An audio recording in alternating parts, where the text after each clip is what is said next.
Olá, colegas cursistas, eu sou a professora Débora Fofano, professora de Filosofia da Rede Estadual, e hoje, dando continuidade ao nosso curso de itinerários formativos, vamos falar um pouco sobre metodologias ativas. Esse tipo de metodologia requer do professor bastante planejamento, bastante pesquisa, que a gente vai ver ao longo desse curso como é que isso é feito, para que a gente atinja o nosso objetivo, que é tornar o aluno o protagonista do processo de conhecimento.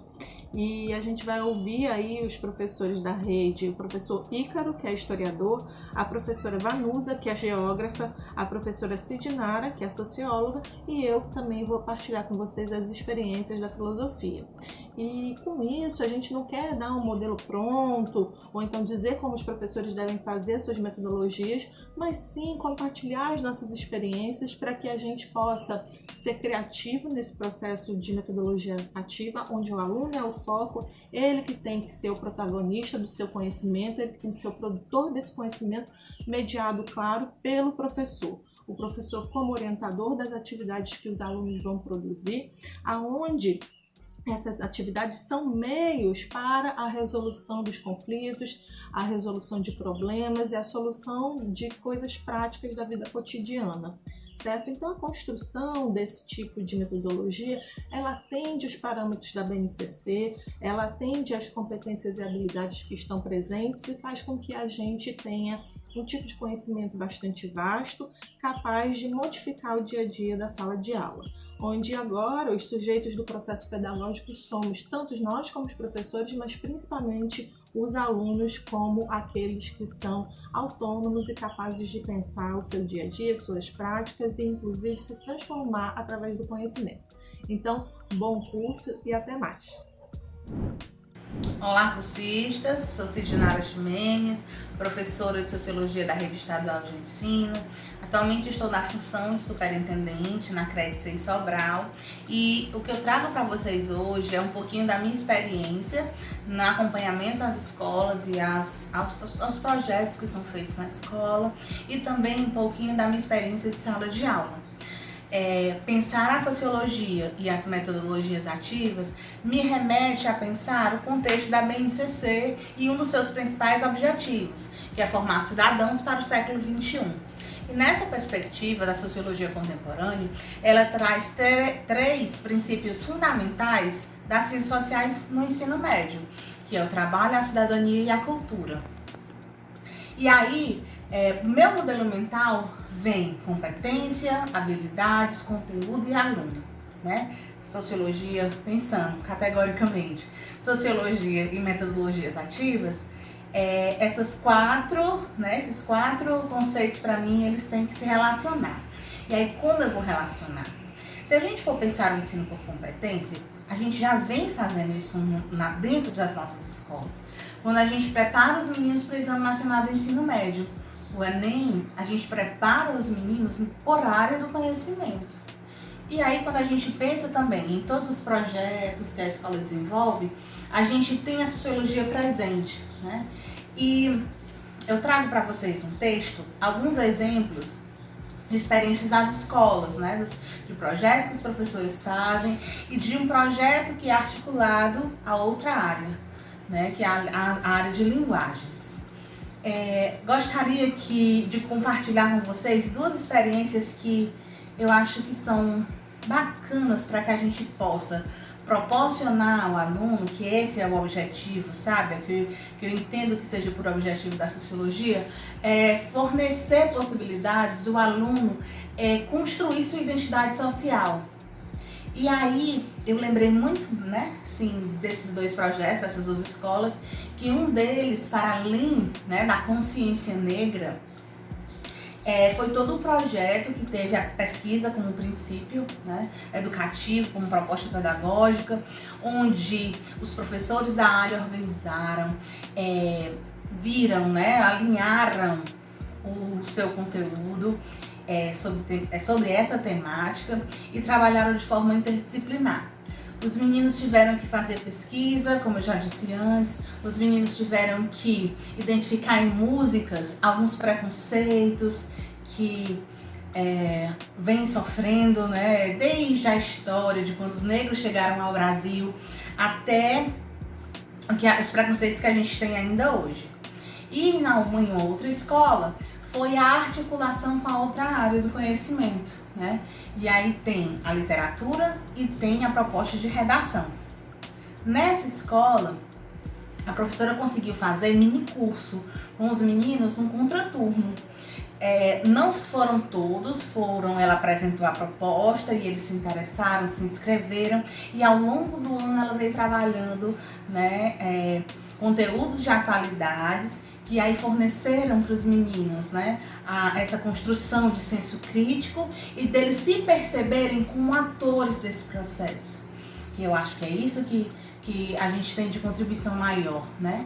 A gente deve possibilitar ao menino essa construção, essa percepção da identidade social.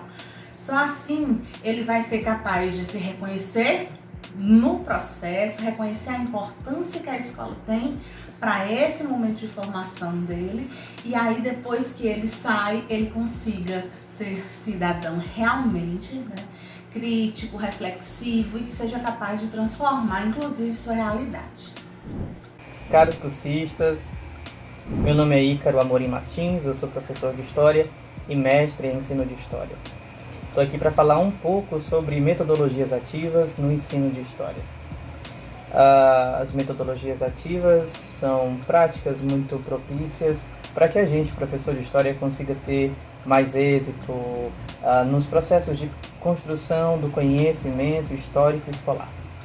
Isso porque as metodologias ativas, elas propiciam que os estudantes eles sejam criativos, propositivos, e também que nós, professores, tenhamos, né, que compartilhar e dividir com os nossos alunos uma série de escolhas, desde a escolha sobre a problemática que vamos tratar, sobre o conteúdo que vamos trabalhar, a escolha inclusive sobre o percurso, sobre a didática que a gente vai desenvolver para alcançar níveis de compreensão sobre a realidade brasileira. Digo a realidade brasileira porque, ao trabalhar, por exemplo, com a história do Brasil, seja com o Brasil na Primeira República, o Brasil no Império, ou ainda o Brasil no período da escravidão, todos esses assuntos pertinentes à história do Brasil, todos eles vão necessariamente exigir que você, professor,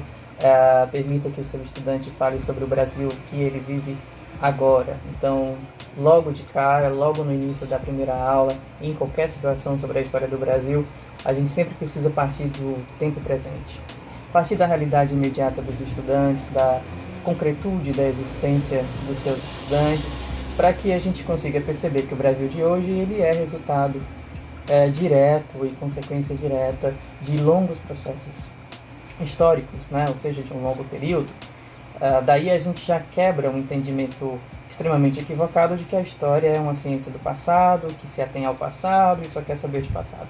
Pelo contrário, a história é uma disciplina, no caso, antes disso, é uma ciência que se atém à vida do homem no tempo presente e, obviamente, fazendo paralelos, comparações, percebendo similaridades e diferenças com outros tempos históricos. Então, puxando ali o debate logo no início da aula, é ativo a postura do professor, ela é ativa quando você permite que seu aluno protagonize uma situação, permite que ele fale, que ele se exponha, que ele queira, né, dizer sobre sua realidade imediata, para que a gente compreenda o Brasil e consiga se aventurar naquilo que a gente chama de investigação histórica. Então, uma série de procedimentos próprios da metodologia da história são muito importantes que a gente consiga desenvolver com os estudantes em sala de aula. Seja fazer análise de fontes, né, o que vai exigir uma delimitação, o que vai exigir uma seleção dessas fontes, né, e posterior interrogação dessas fontes, obviamente para servir para a sustentação dos argumentos dos seus estudantes.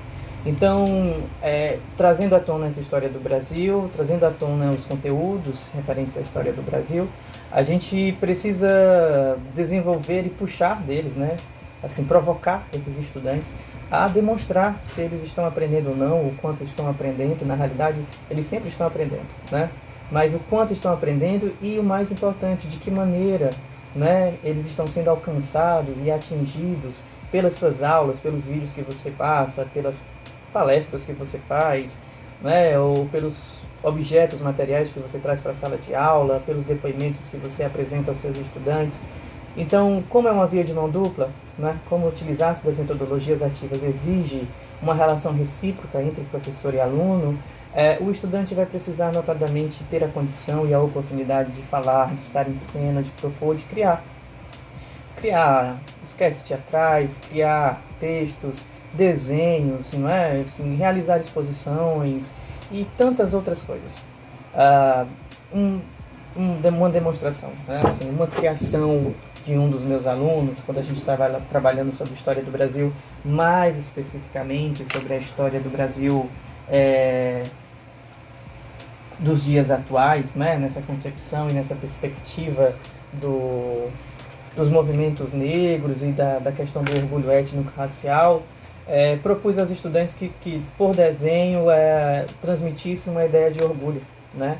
De ser pessoa negra, e uma série de desenhos geniais apareceram, a gente conseguiu fazer uma exposição muito interessante, e não somente isso, conseguimos fazer uma coletânea de poesias, ou seja, que eles foram produzindo a partir dos conteúdos que a gente vai estudando em sala de aula, e também apresentações artísticas, montagem de espetáculos, enfim, as metodologias ativas, elas movimentam sua sala de aula, elas movimentam a escola inteira, né? As coisas, elas saem do lugar, literalmente, as cadeiras, elas saem do lugar, a sua sala de aula não é mais suficiente, porque o seu estudante precisa pesquisar, porque o seu estudante, ele é um sujeito muito livre. Você, como professor, permite que o seu estudante consiga propor maneiras de expressar aquilo que ele está aprendendo.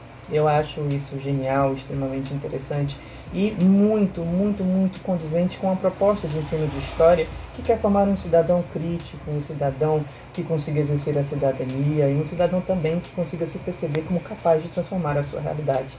Um cidadão revolucionário. Primeiro, obviamente, da sua vida, da sua existência, e um cidadão revolucionário também da sociedade. E é isso. Sem me delongar, as metodologias ativas são práticas que te desperta, que te traz, que faz você se encontrar com esse aluno e querer estar com ele em sala de aula e vice-versa. Porque ali vocês estão, nós estamos desenvolvendo processos muito significativos, interessantes, divertidos também, pode crer, e recompensadores de construção do conhecimento. Obviamente, é necessário ter fé, é necessário ter coragem, mas notadamente é necessário ter vontade de desenvolver atividades nesse sentido. Nada de pensar que simplesmente dá mais trabalho. Pelo contrário, dá mais vontade, dá mais vida e ânimo, tanto para o professor e principalmente para o nosso estudante, que é de quem devemos zelar de sua aprendizagem. Muito obrigado e até logo. Olá, pessoal. Eu fui convidada para a gente conversar um pouquinho sobre as metodologias ativas e o que eu tenho feito nesses meses de quarentena em termos de metodologias ativas, em termos de desenvolvimento dessas metodologias no meu contexto de sala de aula, né? Bem, a princípio é interessante a gente perceber o desafio, né? Todos os professores estão sendo desafiados a aplicar suas disciplinas dentro de uma perspectiva de interação, levar os meninos para interagir com as ferramentas que nos são disponibilizadas, né? Então, as metodologias ativas, dentro do contexto de ensino da geografia, ela nos trouxe uma possibilidade de colocar os meninos em ação, ou seja, de colocá-los não diria nem em campo, mas é uma força de expressão, de colocá-los no ambiente virtual para a construção mesmo desses saberes, dessa apropriação do conhecimento a partir da sua própria necessidade, né? Que é a necessidade de suprir as dúvidas, as angústias, de certa forma, as suas curiosidades, né? Porque esse período de pandemia, ele desenvolve uma certa curiosidade, as pessoas querem entender, né? E a geografia, nesse período, ela está assim, muito aguçada. O conhecimento geográfico, nesse período, está muito aguçado, ele está muito ativo, mais do que nunca. Por quê? Veja bem, dentro das metodologias ativas, a partir do ensino da geografia, nós aplicamos a partir em 2 momentos. A partir do primeiro momento, nós fizemos um webinar, onde a gente trabalhou um texto de mapas do coronavírus, né? Desafios e direções, que é um texto bastante interessante, onde ele envolve a filosofia e a geografia. É um texto que traz 2 pensadores, traz 2 pensadores, um da filosofia e outro da geografia, que foi o Michel Foucault, discutindo ali geolocalização, discutindo os poderes, né? Discutindo a percepção, e o outro autor da geografia foi o professor Milton Santos, discutindo ali a importância desse diálogo com a filosofia. É interessante que na década de 70, por volta de 1976, Foucault ele escreveu um artigo a partir de um evento que ele participou na França, e foi publicado na revista Heródoto, uma das maiores revistas de Paris, né, que é uma revista voltada ao pensamento geográfico, mas com essa abertura de dialogar com as outras disciplinas. E no ano seguinte, o professor Milton Santos dá uma resposta a Foucault.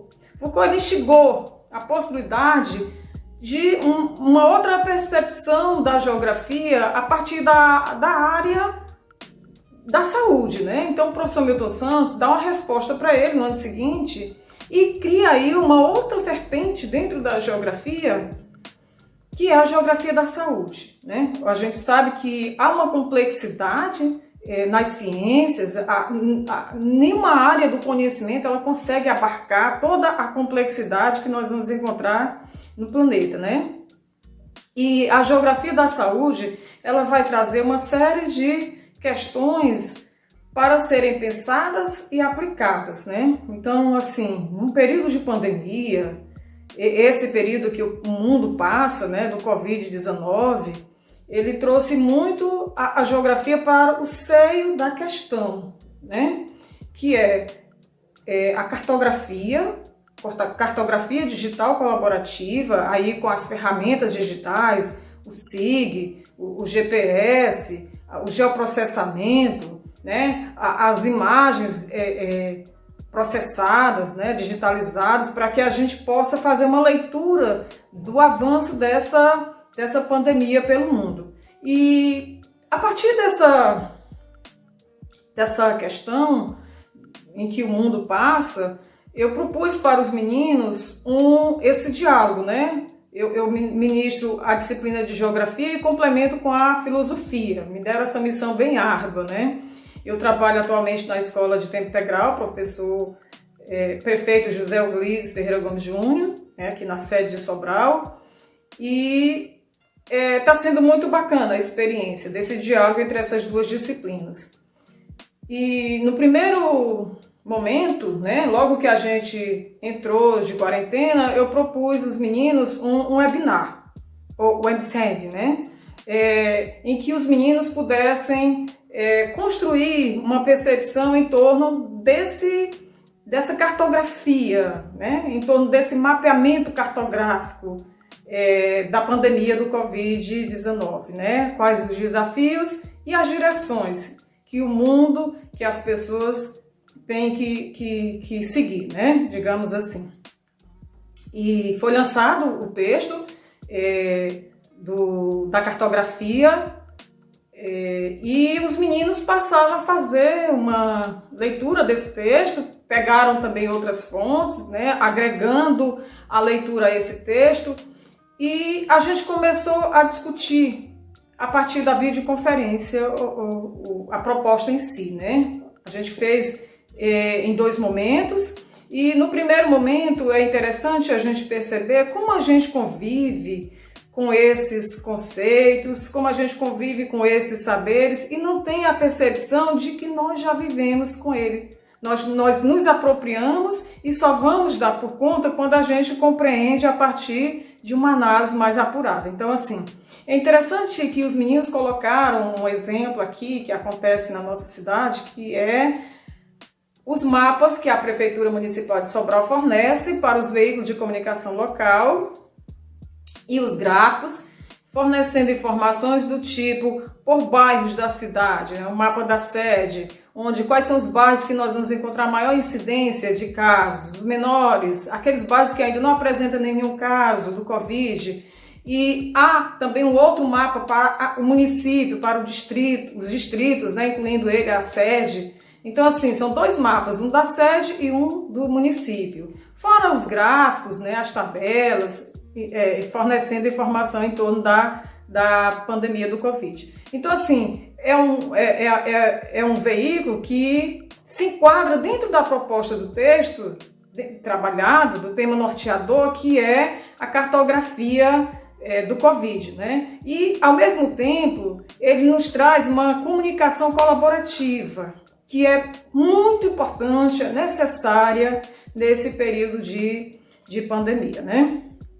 Para nortear a população em que rumo seguir, né? Quais são os desafios a serem enfrentados. E os meninos seguiram uma sequência metodológica, né? Nós fizemos um percurso metodológico, logo em seguida nós fizemos as considerações em torno de como seriam feitas e no outro momento eu fui receber o feedback dos meninos, né? Então é interessante a gente perceber que nesse segundo momento eu fui mais escutar do que realmente falar, porque eles se apropriaram. Eu dei a fundamentação teórica, eles foram a campo, foram para a sua realidade e trouxeram uma gama de informação bastante significativa, né? E é interessante perceber que a interação com o momento ela é fundamental. Esse momento de reclusão, digamos assim, de quarentena, é o momento em que os meninos precisam se apropriar desse momento para fazer esse tipo de interação mesmo com a realidade, né? Dialogar mesmo com essa realidade. Então, assim, é interessante a gente perceber que nós estamos sendo desafiados. Há uma realidade, essa realidade se insere e o desafio ele é sempre gostoso, porque ele mexe com as nossas convicções, com a nossa percepção, com a forma como a gente vai encarar essa realidade. Então, eu espero ter contribuído, é o que eu estou fazendo até então. Há uma possibilidade de dialogar também com outras disciplinas, é muito importante o trabalho interdisciplinar, porque ele agrega, né? Ele agrega um outro olhar, ele agrega outras possibilidades de leituras e também de compreensão de uma realidade mais ampla, né? Essa realidade e até mesmo os alunos, né? Os alunos eles conseguem fazer esse diálogo, né, com outros saberes, de forma mais suave, de uma forma mais lúdica até então, né? Então, é isso. Olá, sou a professora Débora Fofano, sou professora da Escola Dom Alder Câmara, aqui em Fortaleza. Atualmente eu estou de licença para estudos para o doutorado. Mas hoje a gente vai continuar pensando sobre as práticas, que é o meu interesse e o de vocês também aqui nesse momento. E a gente vai falar um pouco sobre metodologias ativas e eu queria compartilhar com vocês algumas ideias que eu tive na minha escola. Porque ao olhar para a comunidade onde eu estava inserida, a gente pode pensar as necessidades dos alunos e aquilo que a gente pode modificar na nossa prática para interagir com a realidade deles. Então, nada do que eu quero falar aqui é uma fórmula pronta ou alguma indicação do que vocês fazerem, mas simplesmente compartilhar as minhas ideias que eu tive no contexto onde eu estava inserida. Então, sempre colocar isso em questão. É muito importante a gente olhar para a necessidade dos nossos alunos e pensar na capacidade do que eles têm para fazer ativamente, para eles se tornarem protagonistas do processo de conhecimento, certo? Uma coisa que é muito comum de se realizar nas escolas, e eu também realizava, são os cinemas, né? Fazer cinema e filosofia e literatura. Mas um ponto interessante disso é que as ideias de filme que nós trazíamos para esse momento eram ideias dadas pelos próprios alunos. muitas vezes falando sobre determinado assunto filosófico em sala de aula, algum aluno lembrava: professor, eu assisti um filme que tinha a ver com isso. Então a gente trazia esse filme para dentro do cinema e convidava os alunos a participarem por livre demanda, né? Não era uma atividade valendo ponto nem nada, ia para essa atividade os alunos que estavam interessados, e isso faz o momento ficar mais rico, porque faz com que eles estejam como processo ativo desse conhecimento e tudo mais. Também, né, realizava lá na escola os famosos cafés filosóficos. Só que a gente abordava isso mais ou menos no mês de outubro, que é quando acontecem essas festas de Halloween, mas trazia para o nosso contexto. E o café filosófico, onde a gente montava ali o café, era sobre superstições e evento macabro.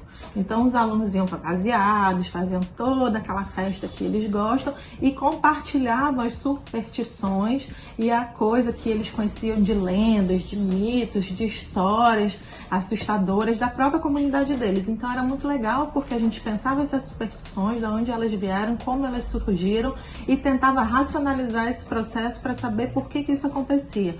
E isso mediado pelo professor de filosofia, de sociologia, muitas vezes, para trazer uma reflexão de como superar determinadas superstições e como algumas fazem mesmo parte do imaginário, da criatividade, da fantasia de uma determinada comunidade. Então é bem legal isso, né? Então, cinema e café já é uma coisa bem conhecida, né? Uma outra atividade que acontece nas escolas em geral é a Semana da Consciência Negra, Dia da Consciência Negra, que gera ali no mês de novembro um movimento em relação a isso. Claro que a gente não deveria restringir esse movimento ao mês de novembro, né? Mas já como tem o dia, é legal trazer essa atividade para o lado da filosofia. E uma atividade bem legal que a gente organizou lá na escola, como prática, foi organizar um desfile de moda negra. Claro que pode parecer meio estranho, mas isso trouxe por parte dos alunos um empoderamento de que há uma beleza em ser negro, e aí as alunas principalmente começaram a pesquisar qual o significado de um turbante, de uma saia, de um colar, de determinada roupa, como é aquilo transmutado numa forma de empoderamento da mulher, se reconhecer como mulher preta, bela e que tem uma vitalidade que faça com que ela queira ser negra, ser preta e discutir essas relações, entendendo o que é apropriação cultural e tantas outras coisas que atravessam essa discussão sobre a africanidade. Então, é uma reflexão muito interessante, que leva a um outro evento que eu também organizo lá na escola, que é uma abordagem da ontologia, que é um assunto já mais teórico, mais complexo, que geralmente está no primeiro ano, em que a gente fez uma abordagem através de fanzines. Então, os alunos conheciam essa técnica de fanzine, de literatura, né, que é a produção de fanzine, e eles traziam o material de quem eles são para esse fanzine. Refletiam a sua prática de vida, sabendo quem eles são, pensar sobre os desejos, sobre as vontades, aquelas velhas perguntas de onde vim, para onde vou, quem eu sou, através da construção de fanzines. Então a gente estudava como é que se elabora um fanzine, marcava um dia, eles traziam o material da casa deles, às vezes com fotos, com elementos da vida deles, e com desenhos, e com poesias, e com músicas que eles colocavam nesse fanzine, se reconhecendo o seu ser e sua relação com o outro. Porque a gente montava dentro da própria sala de aula deles um varal onde a gente pendurava todos os fanzines, e com isso eles se reconheciam, expunham quem eles são dentro daquele limite e reconheciam a alteridade, né, das relações, de quem são os outros, fortalecendo assim a personalidade deles, porque o jovem ele tem assim, nesse momento de transição que é a adolescência, uma dificuldade de lidar com quem eles são, e o reconhecimento disso passa por um processo que a filosofia pode estar junto, né, auxiliando. Então, uma prática muito interessante e muito bonita, que revela muitos sentimentos dos alunos e é bem bacana. Outra atividade que a gente realiza lá na escola, que é um evento muito grande, a gente chama de Fórum de Ética. É um momento onde os alunos do segundo ano fazem pesquisas filosóficas, se empoderam de conhecimentos, de conceitos relacionados à ética, para pensar as relações e o dia a dia deles. Então, por exemplo, os alunos do segundo ano, começam a estudar ética desde o início do ano, conhecendo os conceitos, né, os filósofos que abordaram o tema ética. E um pouco antes das férias, a gente já divide equipes, aonde cada equipe vai abordar um tema específico da ética. Como esse evento já vem sendo realizado há muitos anos, de uns anos para cá, a gente passou a escolher um tema geral para o evento. Então, no ano passado, o tema foi violência. Cada equipe escolheu um subtema dentro da violência para poder elaborar seu trabalho. Violência doméstica, violência contra a mulher, violência policial, violência na mídia, espetacularização da violência, violência contra a criança, violência contra o idoso, várias formas de violência que cada equipe das turmas do segundo ano elaboravam suas pesquisas com a orientação dos professores. Por quê? Essa é uma atividade interdisciplinar, então professores das ciências sociais, professores da geografia, professores de história também se somavam.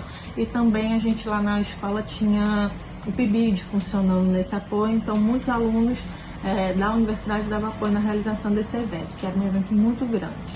Então os alunos já iam durante as férias pesquisando. Em agosto, quando eles retornavam, os alunos do segundo ano preparavam os estandes, onde eles colocavam as roupas que tivessem a ver com o tema deles, preparava a apresentação teórica sobre aquele assunto, mas também mesclava com teatro, com dança, com algum tipo de sinalização para que aquilo acontecesse de uma forma mais interativa, apresentava o seu trabalho inúmeras vezes, para quantas vezes tivesse público querendo ver aquele trabalho. Então eles faziam um exercício de oratória muito interessante, né, para poder convencer o outro dos seus aspectos, dos seus conhecimentos, e se empoderavam desses conhecimentos de forma muito profunda, porque eles tinham que estar muito seguros daquilo que eles estavam dizendo. Isso através da nossa orientação, é claro. E esse fórum de ética, ele gera um ciclo de conhecimento muito interessante, porque os alunos do segundo ano apresentam e quem avalia os trabalhos são os alunos do terceiro ano. Então, os alunos do terceiro ano que já têm o conhecimento por terem participado no ano anterior, estudam bastante para que eles possam avaliar o trabalho dos meninos do segundo ano com bastante vigor, vamos dizer assim, com bastante interesse. E os meninos do segundo ano, por sua vez, ficam preocupados em apresentar bons trabalhos, então eles estudam bastante também. Os meninos do primeiro ano acompanham e já sabem que no ano seguinte eles vão participar desse mesmo evento. Então isso gera um ciclo de conhecimento onde os alunos são protagonistas, onde eles são aqueles que estão produzindo o seu próprio conhecimento, o que é muito legal quando a gente está falando exatamente dessas metodologias ativas e do aluno ter uma atitude proativa com relação ao conhecimento. Claro que aqui a gente não está falando do professor não estar presente nesse processo, mas o professor ser o grande mediador desse processo de conhecimento, ser aquele que dá orientação, que dá assistência, porque o aluno do ensino médio, ele já tem uma determinada autonomia que faz com que ele produza um conhecimento que tem a ver com a vida dele. E a filosofia, ela necessita se inserir naquilo que faz sentido para o aluno. Não adianta a filosofia ficar aqui no seu nível teórico e não conseguir alcançar os problemas daquela comunidade. Por exemplo, onde eu trabalho, uma comunidade que está inserida no Grande Antônio Bezerra, uma comunidade, na maioria das vezes, pobre e que precisa dialogar com aquilo que é a realidade deles. Então, quando a gente fala de práticas e metodologias ativas em filosofia, é também olhar ao redor da escola e saber o que aquela escola demanda, o que aquele aluno necessita para dialogar com o seu processo de conhecimento. E eu acho que a filosofia, ela pode fazer isso se ela tiver um professor engajado em reconhecer no aluno aquele que também produz conhecimento. Então é isso, espero que a gente possa continuar dialogando e que tenha sido uma boa prática. Até mais!